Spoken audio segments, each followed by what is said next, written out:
नीरज जी, आपका फिर से एक बार स्वागत है द जीके माइंड में। धन्यवाद लखिंदर जी। कुछ प्रश्न है सर हमारे पास। जी पूछा जाए, आपका प्रश्न तो ज्वलंत होता है, पर जवाब देने की हम पूरी कोशिश करेंगे। सर, दिसंबर सीटेट अभ्यर्थी धैर्य खो रहे हैं, उनका इंतजार का घड़ी अब समाप्त होने वाला है। इसके जी, विषय में आपका क्या कहना है? 4 सितंबर 2020 को केस की सुनवाई की तिथि निर्धारित है और हम आशा करते हैं कि उस दिन हमारे वकील 6 बड़े वकील पटना हाई कोर्ट में अपना मुद्दा रखेंगे।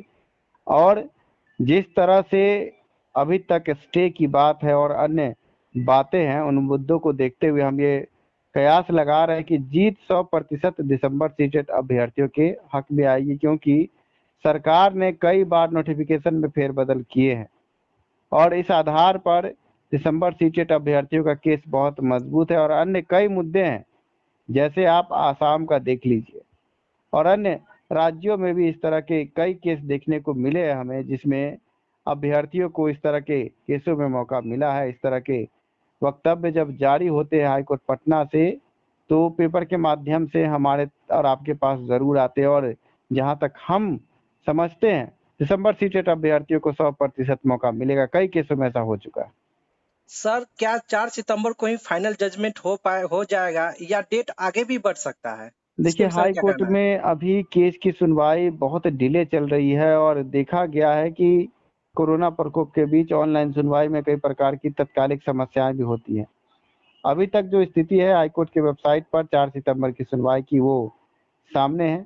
आगे हाईकोर्ट पटना में क्या होगा इस पर हम टिप्पणी नहीं करेंगे, पर जहां तक तिथि निर्धारित है, हमें ऐसा लगता है कि 4 सितंबर को इस केस की हेयरिंग होगी और बड़ी जीत अभ्यर्थियों को मिलेगी। और संभावना यही है, क्योंकि सरकार और शिक्षा विभाग भी यही चाहती थी कि 4 सितंबर को सुनवाई हो। आपको बता दें कि सरकार और शिक्षा विभाग अगर पहले सीए फाइल कर देती तो ये सुनवाई आज से 10 दिन पहले भी हो सकती थी, पर सरकार और शिक्षा विभाग के उदासीन रवैये के कारण ये जो भी डिले हुआ है। सरकार और शिक्षा विभाग चाहती नहीं कि बहाली हो। अगर बहाली चाहती तो कई बार शिक्षा के निदेशक ऑनलाइन आए हैं, उन्होंने कहा कि 35,000 सीट है, इतना सीट है, उतना सीट है और हम दिसंबर सीटेट को ले सकते, तो लेते क्यों नहीं है? सिर्फ बड़े बड़ी बातें और बार बार ये कहते हैं कि हमारे पास सीटर की कोई कमी नहीं है, बहुत सारा सीट रिक्त है, ये ऐसे रिक्त है। तो आप एक बात बताइए कि अभी जब बहाली प्रक्रिया चल रही है, तो इसी में 35,000 सीट जोड़ करके और ले लेने से जो कार्य एक बार में पूर्ण हो सकता है, उसके लिए फिर अलग से आप कह रहे हैं कि हम बहाली प्रक्रिया निकालेंगे 35,000 की। तो एक ही काम के लिए आप 4 बार आप आम कर्मचारियों को लगाएंगे, इससे अच्छा है कि आप एक बार में खत्म करें। इसी बीच डोमिसाइल का मुद्दा आया। आपको बता दें कि डोमिसाइल के लिए सरकार की ये नीति देख लीजिए, आधा डोमिसाइल कह रहा है कि हम लागू करेंगे, आधा नहीं करेंगे। जी। डोमि आप डोमिसाइल के मुद्दे पर जो कहना है कि सेवा सर 2020 जो है, अब वो कह रहे हैं क्या कि इस बहाली में हम डोमिसाइल नहीं लागू करेंगे, अगले बहाली में हम लागू करेंगे। पर सेवा सर 2020 जो है, वो आधी सेवा सर जो 2020 को लागू करने के बात पर उन्होंने कहा कि हम सेवा सर 2020 के हिसाब से अब नियोजन नहीं करेंगे, नियुक्ति करेंगे, अस्थायी नियुक्ति। तो जब आप सेवा सर 2020 के हिसाब से नियुक्ति कर रहे हैं, तो फिर डोमिसाइल क्यों छोड़ रहे हैं? एक तरफ आप आधी सेवा शर्त को लागू कर रहे हैं, आधे को छोड़ रहे हैं।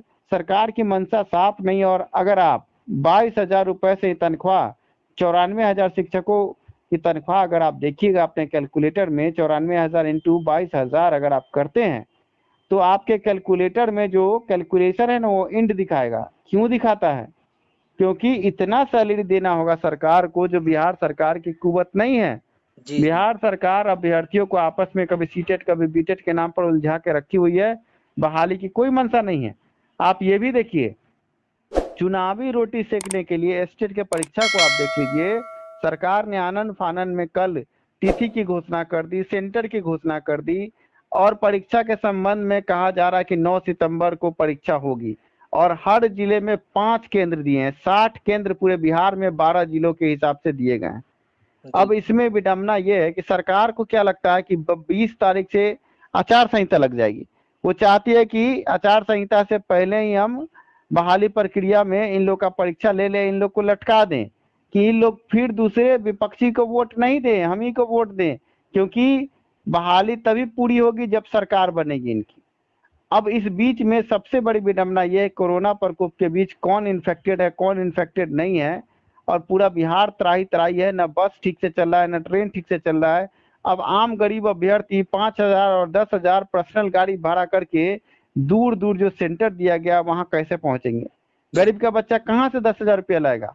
और दूसरी बात, अगर वो सार्वजनिक वाहनों का इस्तेमाल करता है और वो किसी कोरोना संक्रमण पीड़ित के संपर्क में आ गया और वो या उसके परिवार के किसी सदस्य को कोरोना हो गया, तो इसका जिम्मेवार कौन होगा? एक तरफ स्टेट अभ्यर्थी जब बीएससीबी गेट के सामने बैठते हैं तो उन पर एफआईआर कर दिया जाता है, दूसरी तरफ इस कोरोना प्रकोप के में एग्जाम को हरी झंडी दी जाती है।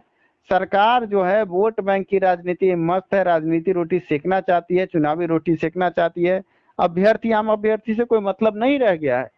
इसलिए आप स्टेट के मुद्दे पर भी देख लीजिए, बिना सिलेबस के परीक्षा हो रही है, जबकि हाईकोर्ट पटना का निर्देश है हमारे केस में कि सिलेबस जारी होना चाहिए।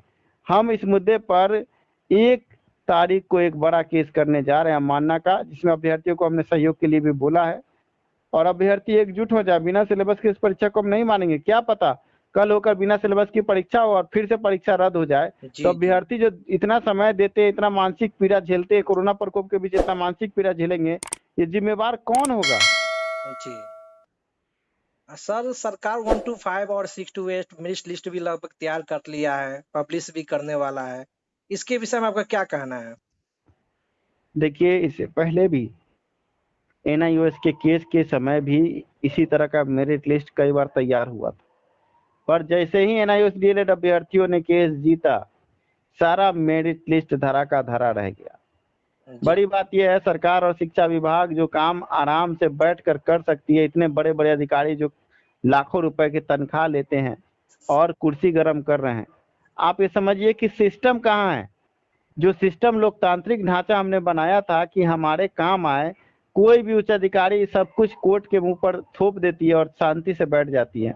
आप कहने कि 1 से 5 का मेधा बन गया, ये हुआ वो हुआ, पर जैसे ही हाई कोर्ट से आदेश आएगा, यही अधिकारी अपना सुर बदल लेंगे और कहेंगे हम तो कह ही रहे थे। तो आप समझिए कि ये अधिकारी जो मिलजुल कर बैठकर जिस समस्या को सुलझा सकते हैं, जानबूझकर कोर्ट में अभ्यर्थी को घसीटे हुए हैं, बहाली प्रक्रिया को फंसाए हुए।